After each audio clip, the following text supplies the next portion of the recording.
going on, everybody? You are live with Osiris. Welcome to the Author's Lounge.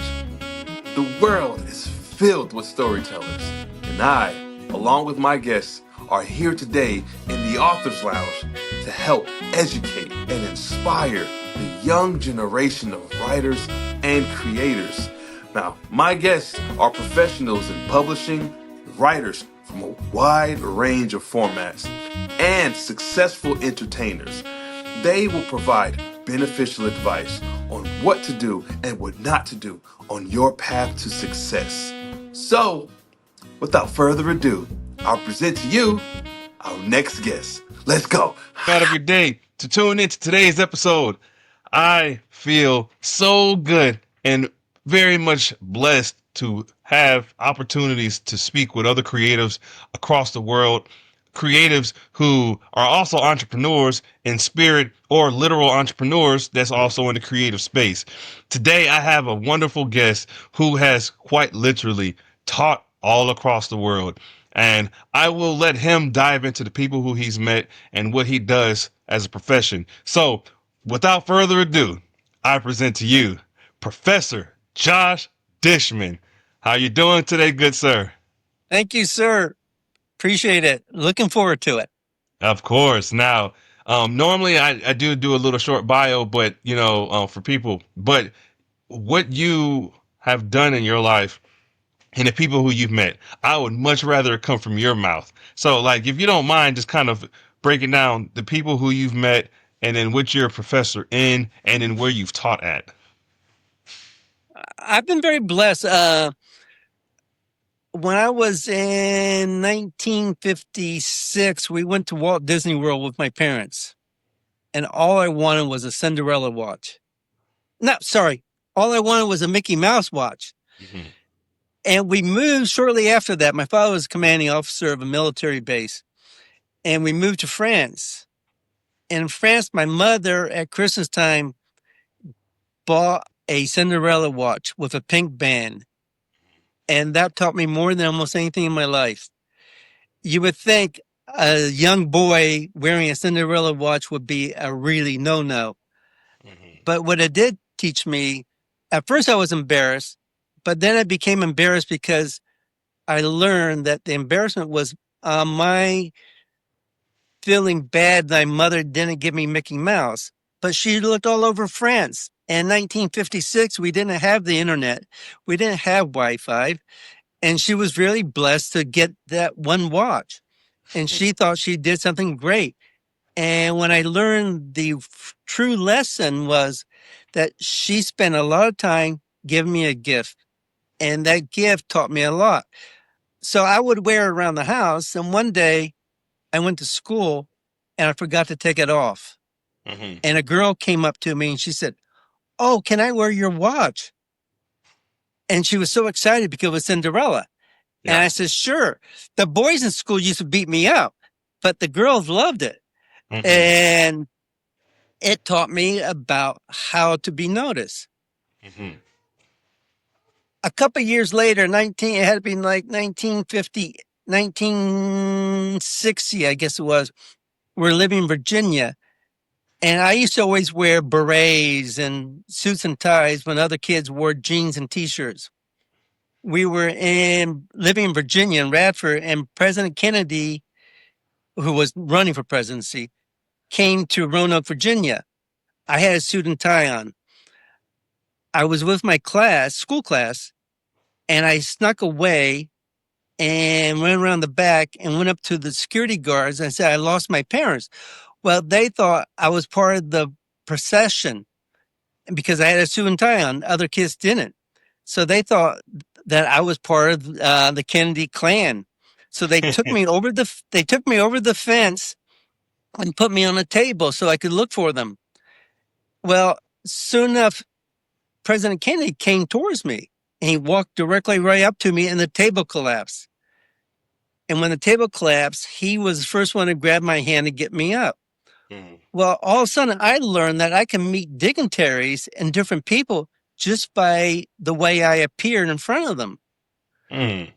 And that brought up a lot of knowledge. And throughout my life, I've been very fortunate. I was invited to the Princess Margaret had me over at St. James Palace. She invited all the Rhodes Scholars and Fulbright Scholars in England when I had a Fulbright scholarship. And they send you 10 pages of information, what you can wear, what you can say, what you can't do. And they say you have to wear tie-down shoes. So I wore Indian moccasins. So I got past security. I got inside when someone caught me and they said, you can't wear those shoes in here. You have to leave. So they started escorting me out, but Princess Margaret saw me being escorted out. And she came over and she said, are you American Indian? And I'm not, but I looked at her and said, yeah. So I want to stay. So she took me in a private room and there must have been 150, 200 people in the reception. In the private room, she sat with me for over a half an hour having whiskey. And we just sat and had whiskey all afternoon. And then we went back into the party and everybody looked at me like, why is he so important? And it wasn't other than I had on Indian moccasins. It's not that I was better than anybody. And they were much smarter than most of them were far smarter than I was, but I did get their attention. Mm-hmm. And then that has led throughout my entire life how to draw attention to myself, but in a positive way. Mm-hmm. Wow. Sorry. I thought you were going to continue. This story is intriguing because I'm picturing and imagining this as you're talking about it. So, go ahead. You look like you had something on the tip of your tongue. When I was 14 years old, my father, at that time worked for Pan American Airlines. So he could fly us anywhere in the world for 10% of the cost of a ticket. And at the age of 14, he thought I was old enough to see the world. So he sent me out on my own. And this is 1962. And he sent me to East Berlin. So I left Orlando Airport, went to JFK Airport. And because of my father working for Pan American, I went into the Clipper Club, which is a private club in those days, where all the VIPs went. Mm-hmm. And I'm sitting there, and the most famous actor in 1962 was Steve McQueen. And Steve McQueen I watched him, and I said, that got to be Steve McQueen. He just did a movie called The Great Escape.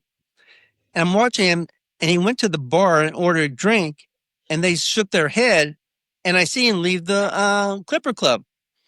So I decided I'd go follow him. So I went after him, and he went to another bar, and he ordered another drink, which is a drink that they didn't have in the Clipper Club. So I go over, and I started talking to him. I had a beret on. And I'm only 14. And I sit down next to him. I said, are you Steve McQueen? He said, yeah. I said, wow, I really loved your movies. And he said, can I buy you a beer? I said, sure. At 14. So the bartender comes over and he looks at me. He realized that I'm not 18, but he shook his head and he said, sure, I'll get him a beer. So he brought me a beer. So my first beer in my life was bought by Steve McQueen in a bar at JFK Airport. But it was because I was wearing the beret. And my entire life, I've always been able to go to places and meet people just by being slightly, not yelling it, but subtly being unique. I talk to a lot of people and I tell them, you go to the grocery store and living here in Florida, the biggest university in the United States is the University of Central Florida. So if you go in the grocery stores here, you'll see University of Central Florida t-shirts everywhere. You'll see Mickey Mouse t-shirts everywhere. And I tell people, what does that say? If it says Mickey Mouse, it says you went to Disney World. If it says UCF, it says that you went to UCF. But what does that tell you? You're talking about your past. Instead of saying something like, I wear a t-shirt that might say Iona. And people will come up to me and say, where's Iona? I said, it's the most religious island in the world, probably. There's 60 kings buried on the island, 3 saints buried on the island, and it's where Christianity started in Scotland in, I think it's 567. But the difference is, if I wear a UCF t-shirt, I'm talking about the past. If I wear an Iona t-shirt, I'm talking about adventure. I'm talking about interesting history. And it totally, college years, drunken parties. Iona, historical research, religious research. It opens a whole different dialogue and tells people who I am without saying a word. That what's fascinating about everything that you're talking about, right, is the idea of being different is something that can be worked to your advantage. I know you didn't actually say that, but like just kind of like picking it apart, because that's one of the things that I encourage with my children, right, is like embracing being, especially my 10-year-old. All for context, all 3 of my children are have special needs. They have autism, on the autism spectrum, and are all uniquely different. But I always encourage them to, especially my 10-year-old, to embrace that unique quality, because that unique quality is what's going to separate you and what's going to help you stand out. And I love the story about the about John F. Kennedy, about how you were on that table and how it felt and how he came, but you being in a suit versus everyone else not being in a suit is what separated you from everyone else. And I love the idea in wearing a suit where everyone else is wearing jeans and a t-shirt speaks volumes to who taught you and who raised you to have a mindset of dress and appearance does absolutely matter. It's not necessarily to say that, hey, if everyone's going to the beach, you must go to the beach in a suit. But if that's your prerogative, that's your prerogative.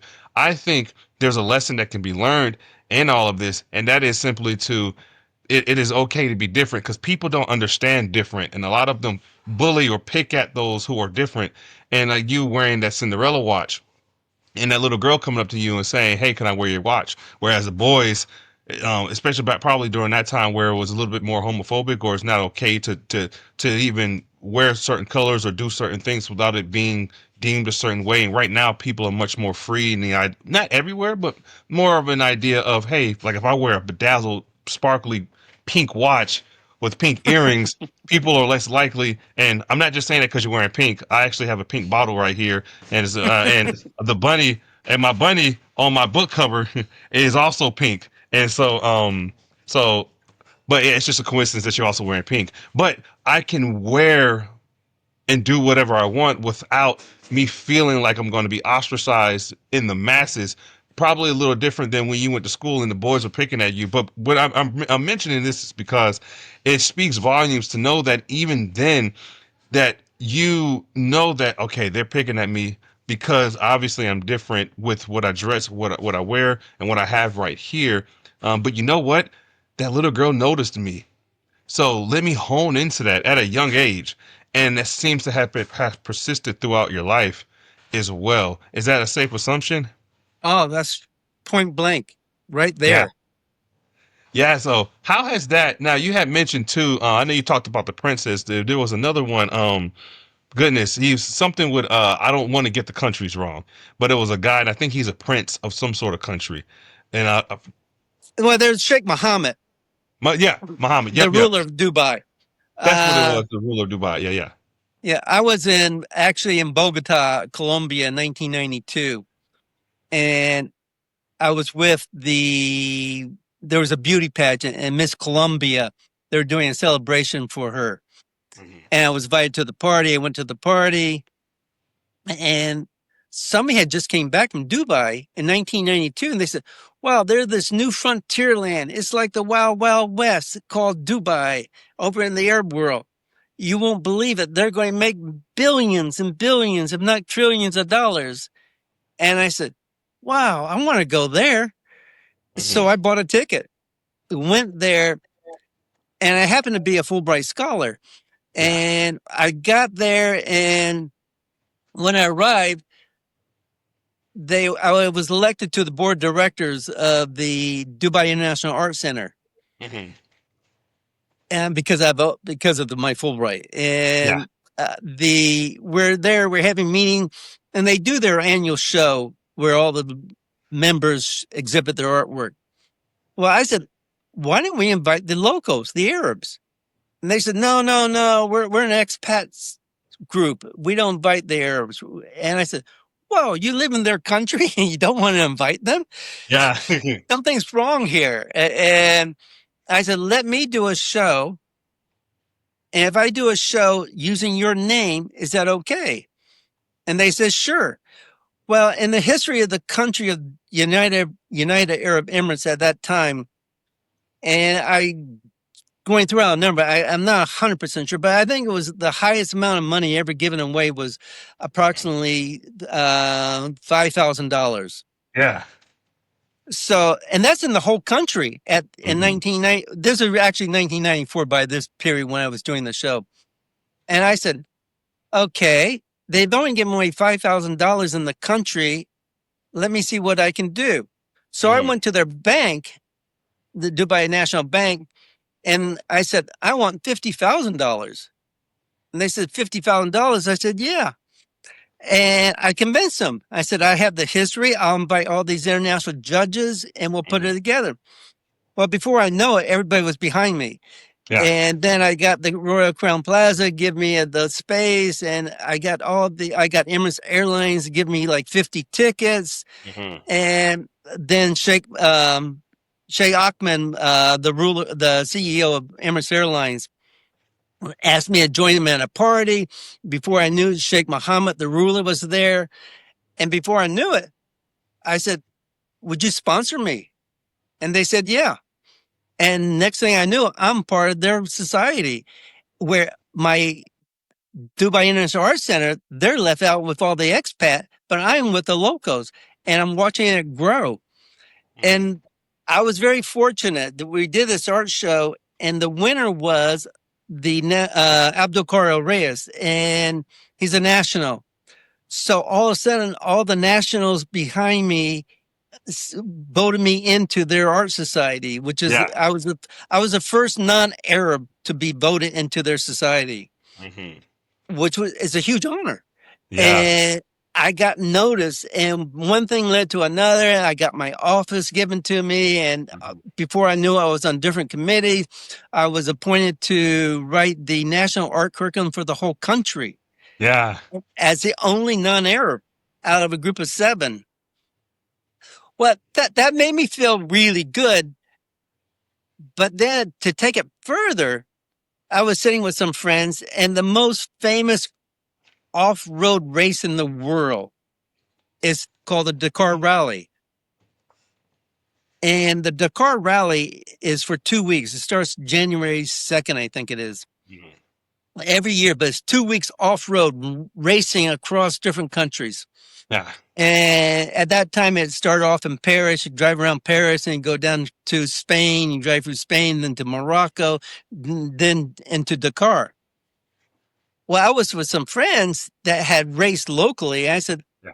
you guys talking cheap. Let's do the race. Don't talk about it. Do it. Mhm. And before I made a couple of phone calls, a couple of sheikhs I knew. We got the funding, which was $100,000 to get the entry fees and everything. And next thing you know, we're in Paris. And they were the first Arab team to ever race in the Dakar Rally. Mhm. We raced through North Africa, which is an Arabic speaking countries, and I reported to the Arabic press. So here I am, an American, reporting to the Arabic press, racing through the Arabic country with an Arabic team, and I don't speak Arabic. Yeah. And I tell everybody, it just shows the power. If you believe in what you can do, you can find a way to get through it. Yeah. No, that right there, that's the biggest message is the belief in yourself. You believing in you and understanding that what you can do, it can go, you can move mountains. Maybe not quite literally, but figuratively speaking, you can move mountains just based off of the belief that you have with what you're doing. I'll take an example, right? Like, I'll take this show, the premise of this show, and the idea of even creating a podcast when you know that there are legitimately thousands, if not millions, out there, and people do this every day. and what makes you any different. And this is the hard part when trying to sell people on something of, hey, this is what separates me from this group of people. And how do you truly know what can separate you from everyone else without doing literal research and data search? It's research on every individual. And so I think, like, when I was coming up with this idea of this show, the concept of the show was, okay, well, let me first, for starters, like, what's the message behind it? Like, what do I want? Okay, now, in this space of entertainment and in the publishing industry, is there a space for this show to be a hybrid? Because I love the entertainment business, but I love what the publishing business represents. And because I'm a writer in both, as a screenwriter and as an author, how can I uniquely bring it together and make it work? And how do I want to convey that message to the world? Because I don't want this show to be a show that's like a fly by night and someone just glances by it and they're, okay, yeah, cool. It's just another podcast show. I want it to be meaningful. I wanted to have some power behind it. So that means I need to get some power behind it. And I very much had the belief in myself that, yep, I may be. So I'm not new to content creation because I've been doing it for almost 20 years. I'm not new to talking on a microphone, and I'm not new to being on camera. But and I also wasn't new with doing a show. This is technically my fourth show. But what I was new in was this medium, of it being a podcast and talking to people in the interview format. Because I was normally the person who would talk and just give out the information. I didn't have any guests. I started to get guests, but then it was more like, I'm not sure. And hold on, let me just check something really quick. The settings. There we go. Cool, I'm good. But then it became, I have an idea. So I started to look at, does anyone really look like me? Or is there people who have my skin tone who who also is going to do a hybrid of both, who also brings my energy and who's genuinely excited to talk to people? I'm not sure. So I spent many months just researching and listening to different people and seeing, okay, what does this person have? What do their guests look like? Do they have people who represent this community, this culture? Like, what does that look like? And then I got my ingredients together and I was like, I got an idea. And I just shot to the top and I got this big time person who, not a famous person, but in the editing scene, she was my very first guest, Jenny Grossenbacher. And I had met her at a book festival. But she's been in the game for 40 plus years and is knowledgeable and knows what she's doing. And I had her. Then my second episode was my buddy Dale L. Roberts, who's huge in the indie book publishing scene. He's considered to be one of the legends, one of the four pillars of the self-publishing world. And then everything started moving up from there. I ended up going to San Francisco for a writers conference that I was invited to as a publisher. And I went there and I didn't propose anything as a publisher on that stage. I actually talked about my show that was at the time on its third or fourth episode when I went to that conference. And then someone was kind of tracking me down, and it was this Grammy Award winner, music artist. Her name was Darlene Coldenhoven, and she and I had run into each other about 2 to 3 times. And on that last encounter, she gave me her information, and we exchanged info, and we made some things happen. And with her, she introduced me to people in Hollywood, and that had its own connections in itself. And then everything just sprinkled and has flourished, and my message has been able to reach the masses, both on an audio only portion of this show and the video. And it's all because I believed in who I was and went with that message of, I'm just going to do it because I feel like I have a lot to offer. So, like, not to kind of talk so much, but to kind of go to what you were saying is, you really have to believe in who you are. And once you believe it, fully believe it, you can get people, even if it's just a few people, you can get them on your side and you can truly move mountains, as we were saying, right? Would you agree with that statement? 100%. I've watched some of your podcasts, and you are brilliant. You Thank you. feel the positive energy that you expel on all your casts. I really appreciate that. Yeah, man. And I very much enjoy it because I'm naturally I'm a people person, right? I like to talk to people. I like to get out there, and I'm the type of person at work where I'll show up, show some love, give them some knuckles, or shake their hands, or just talk to them. And even if it's annoying to some people, if I'll read the room. I'm not going to go and do it if they are not in the best mood. And I'm also not going to do it if I'm not in the best, if I'm not like, if I'm having an off day. But generally speaking, I'm the type of person that approaches people, and will say what's up to a stranger if, in any setting, as long as the vibe is right, then I'll say what's up to them. It's a little different when I have my children with me. I'm a bit more reserved when I have my kids around. If it's just me or if it's my wife and I don't mind speaking to anybody. But yeah, I appreciate that. I appreciate you for coming on to the show and really wanted to come on and share your story. Because right now, what you've been telling me has been so moving and also inspiring in the sense of it's being different and embracing your character and embracing what you represent really does go a long way.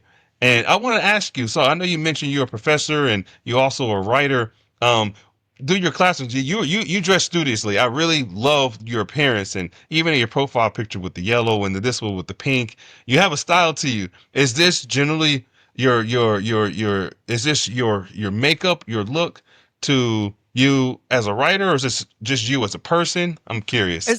It's me as a person. I mean, from childhood, I've always been into clothes, and I always knew how to use clothes to make me stand out Mm-hmm. or how make me fade back.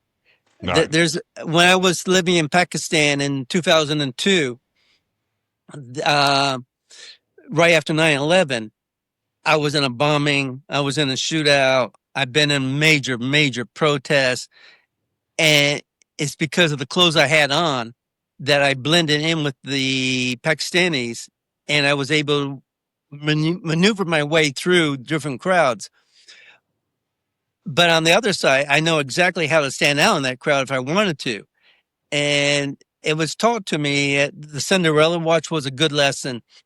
The in high school, I was voted best dressed in my high school class. I I, believe it. Yeah, I believe it. well, and I went to Cocoa Beach High School in Cocoa Beach High School in 64, 65, 66. And because of my father, I was flying back and forth to Europe all the time. And in that era, I would fly to London and I would be going to the Playboy Club. When my friends were reading Playboy magazine, I was actually in the club in Yeah, yeah. London. And it was because of the way I dressed. I wore the same clothes that the Beatles. I would go down to King's Cross and to these different areas, and I would blend right in with them. Yeah. And because I was American and young, everybody thought I was in bands. So I would go to these different clubs, and they would just let me in like I was somebody famous, and I Yeah. was nobody. I don't even know how to play a guitar, but that taught me a lot. Yeah. And then I would go over to Paris in 1965, 66. I would go to Paris, hang out for a month or two during the summer.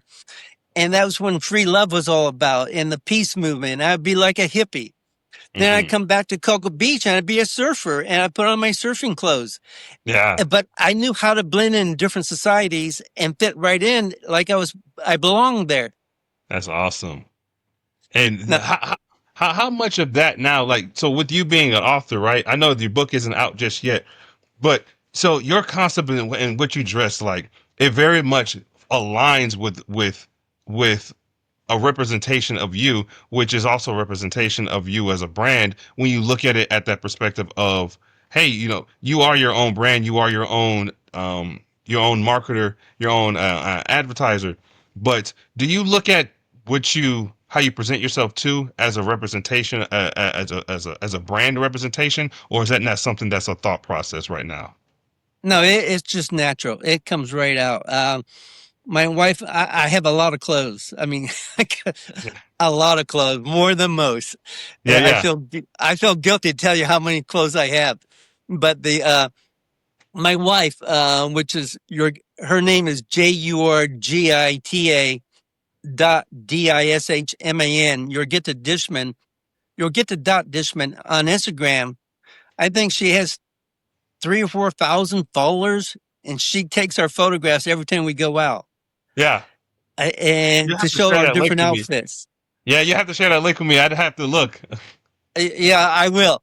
It's an amazing link because she, yeah, we both, my wife and I both are into clothes, and we know it's nice.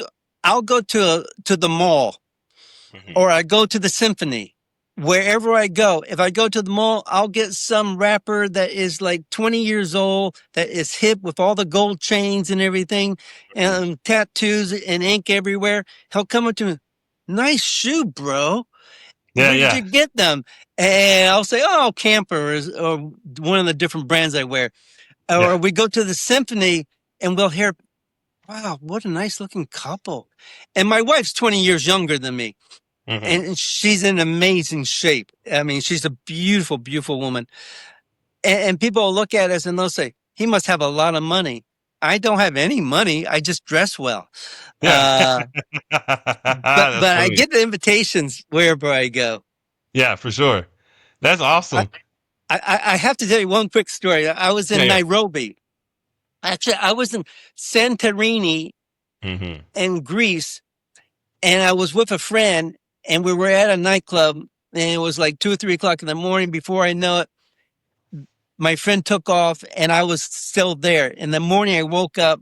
My friend wasn't to be found, so I decided, well, I'll just go back to America, back to Florida. Mhm. So I flew, I got on the ferry, I took it to Athens, was at the Athens airport for 2 or 3 days waiting for a flight.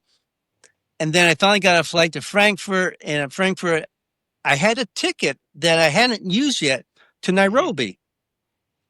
And then I had a ticket to back to Florida. And I said, well, I'll just take the first flight. First flight was to Nairobi. All I had in my pocket, all the money I owned to my name at Mhm. that moment was $20. So I fly in Nairobi. I get to the airport at like 7, 8 o'clock at night, and the bus from the airport into the city was $25. All I have is $20. So I said, I'll spend the night and fly back to Frankfurt and then catch a flight back to Orlando. Mhm. Well, in the morning, I went down and collect my luggage to get on the flight back, and I met a Marine. And the Marine, we started talking. I said, I'm a Fulbright scholar, but I'm here and I lost my wallet and all I got is $20. And he said, here, I'll give you a ride to Nairobi. And I said, well, I'm here. I may well see it. I'll figure a way how to get back as soon as I get there. I said, what's the poorest area of Nairobi? He said, we'll go by the worst area in Nairobi, but you don't want to go there. As we drive, I said, let me off. He said, you can't go there. You're white. I said, it doesn't bother me. I walk wherever I want to walk because I have no fear. I don't, I like it. I'm open. My heart is open. Mhm. So he said, you don't want to go there. I said, sure I do. So he let me off. I find a boarding house. The room was it was a boarding house that slept maybe 50 people. Mhm. They charged, and it was in the poorest area. They charged 25 cents a night.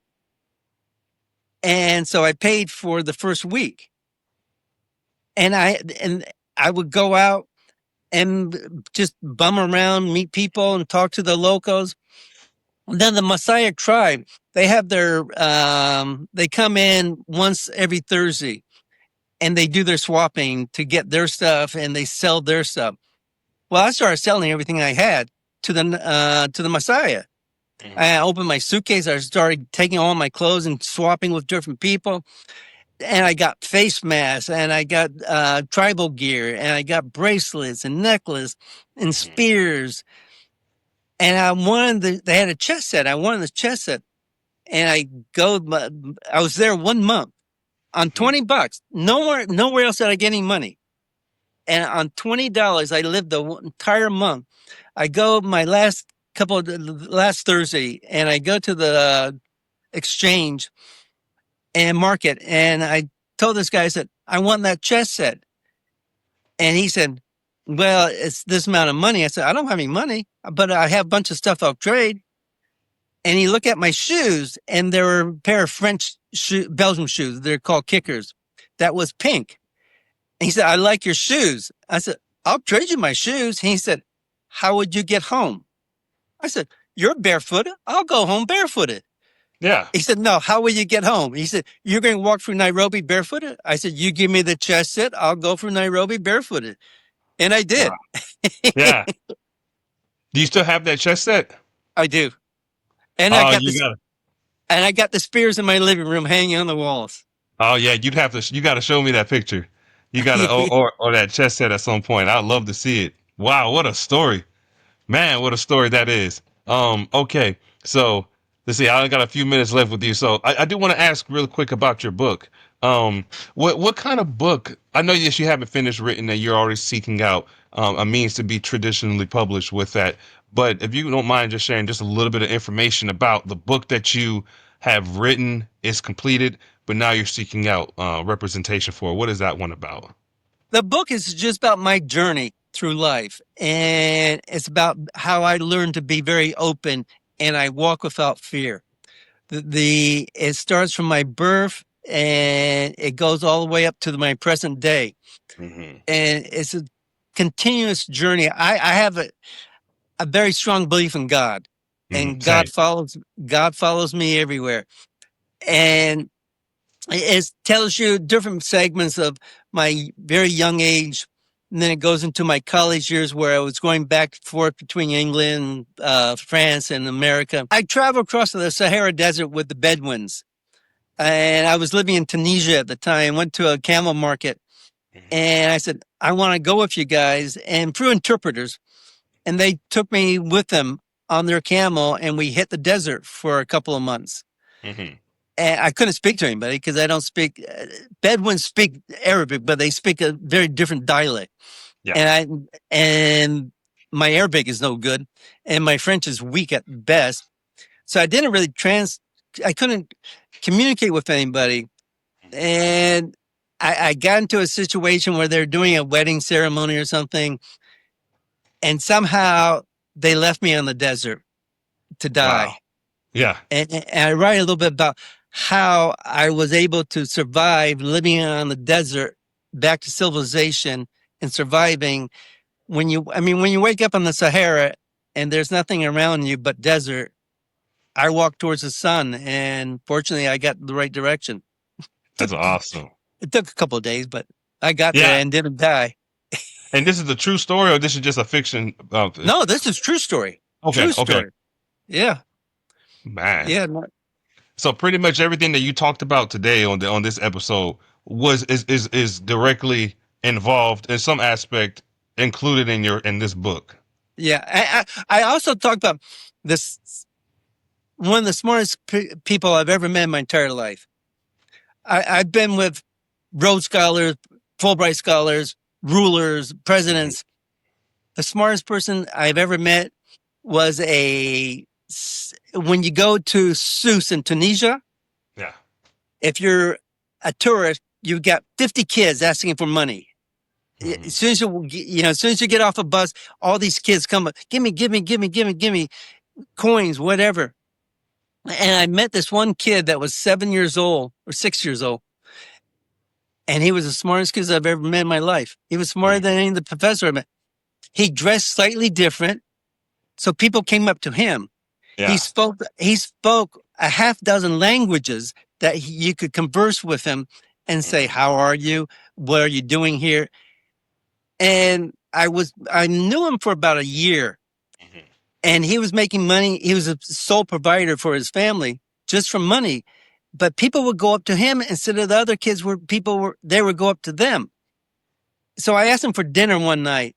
And when we had dinner, afterwards, I gave him $100 bill. Yeah.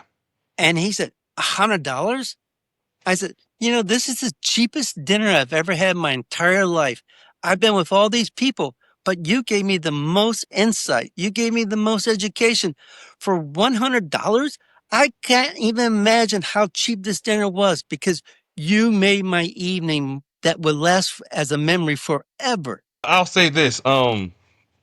With that, I really appreciate you for sharing that story with us, and really for just you seem to be a huge representation of the embodiment of resilience. And it should be noted that you are also, and I know we mentioned this earlier, but I have to say it again, that it should be noted that you take great care of yourself physically, and you keep up with your regiment, both internally and externally. You are a healthy man, and you have a lot of great insight, great energy, and a positive message, and an important one as well. It's not just the importance of being happy and treating people with respect, but treating yourself with equal amount of respect, and also not being ashamed of dressing however you want to dress. Some people could look at dressing sharp in your appearance. They could take it as, oh, he's rich, he has a lot of money, he must do X, Y, and Z, or he might think a certain way. Who cares? I think at the bottom line is you are absolutely in a place in your life where you don't fear, you're not afraid of people.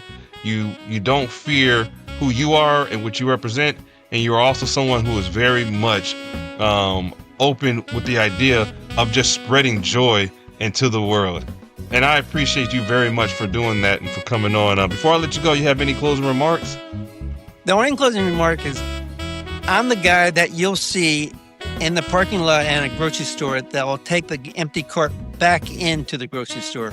I'm the guy that picks us a piece of trash on the road just because it's laying there and nobody else will. We all are custodian in this life, and we all need to look after each other. Yes, and sir. my heart is always helping whoever needs help. I'm out there, and I'll be the first one to give you my hand. That's wonderful. Yeah, and I'll be the second. I'll help you too if you need it. I know. All jokes aside, thank you so much for coming on board, John, and for reaching out to me and for making this work. I'll certainly continue to stay in touch with you, and thank you so much for your inspirational stories. If I can just, if anybody wants to get a hold of me, it's just ProfJohnDishman@yahoo.com. Professor John Dishman. They can reach out to me and I'll respond. Oh, thank you for saying that. What I can also do as well is include that information in the description of this episode, in both the YouTube video and all the audio versions of this, so people can reach out to you as well, if you're okay with that. Oh, I am. Thank you. Perfect. Hey, that's all I got for you all. Don't go anywhere, Johnny. I'll talk to you for like a minute or so offline. Thank you all so much for taking the time out of your day to tune in to today's episode. It's been a pleasure, John, and I greatly appreciate you coming on board. And hey, that's all we got for you all. You all take care, and I'll see you next time.